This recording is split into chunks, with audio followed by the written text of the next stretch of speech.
মিঠি জড়াতে Valentine's day, ভালোবাসার mushroom. সম্পূর্ণ জানতে হলে ভিডিওটি লাইক করে দেখতে থাকো। মিঠি জড়া ধারাবাহিকের গল্পে ইতিমধ্যেই অনির্বাণ চলে এসেছে রায় যেই বাড়িতে থাকে সেখানে একজন বন্ধু রূপে।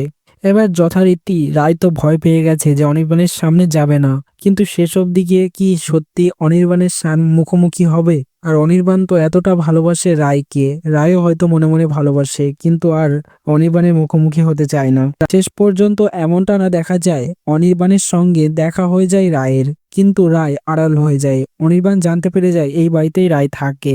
এরপর একদিন দেখা যাবে অনির্বাণ গোলাপ ফুল নিয়ে এসে রায়ের সামনে এসে রায়কে প্রপোজ করবে। আর বাড়ি থেকে খবর পেয়ে হয়তো অনির্বাণ বুঝতে পারবে রায়ের স্মৃতি হারিয়ে গেছে, কিন্তু আদতেও তা নয়, রায়ের সবকিছুই মনে আছে।